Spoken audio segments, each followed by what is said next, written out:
Click করুন অ্যাপের bell আইকনে আর সাবস্ক্রাইব করুন এবিপি আনন্দ। সব সময় থাকুন খবরে। দেশের করোনা পরিস্থিতির দিকে নজর রাখবো। ভারতে করোনা আক্রান্তের সংখ্যা ৭১ লক্ষ ছাড়িয়ে গেল। সুস্থতার সংখ্যা পেরোলো ৬১ লক্ষ।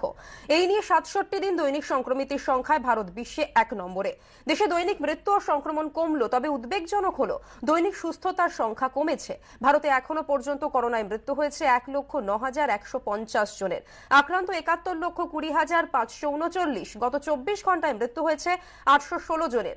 গতকাল দৈনিক মৃত্যুর সংখ্যা ছিল ৯১৮। গত ২৪ ঘন্টায় আক্রান্ত হয়েছেন ৬৬,৭৩২ জন। গতকাল দৈনিক সংক্রমিতের সংখ্যা ছিল ৭৪,৩৮৩। তবে এরই মধ্যে করোনাকে জয় করে সুস্থ হয়েছেন ৬১,৪৯,৫৩৬ জন। একদিনে সুস্থ হয়েছেন ৭১,৫৫৯ জন। গতকাল দৈনিক সুস্থতার সংখ্যা ছিল ৮৯,১৫৪।